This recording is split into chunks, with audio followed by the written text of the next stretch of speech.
ఒక 1 వీక్ తర్వాత ఒక మెసేజ్ వచ్చింది తన కొత్త ఇన్స్టా అకౌంట్ నుండి. వెంటనే కాల్ చేశా. మీరు కాల్ చేస్తున్న నంబర్ ప్రస్తుతం స్విచ్ ఆఫ్ స్విచ్ ఆఫ్ అని వచ్చింది. ఆ ఇన్స్టా మెసేజ్కి రిప్లై ఇచ్చాను, ప్లీజ్ కాల్ మీ అని.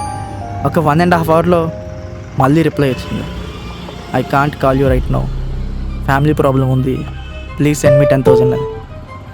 అలా పెట్టేసరికి నేను వెంటనే పంపించేసా. తర్వాత మళ్ళా మెసేజ్ వచ్చింది, ఈసారి ఒక 20K కావాలని. అది కూడా పంపించేసా. తర్వాత 50,000 కావాలని అడిగింది, అది కూడా పంపించేసా. తర్వాత వెయిట్ చేసా, మళ్ళీ కాల్ చేస్తుందేమో అని. ఆ కొత్త ఇన్స్టా అకౌంట్ నుండి కూడా నన్ను బ్లాక్ చేసింది.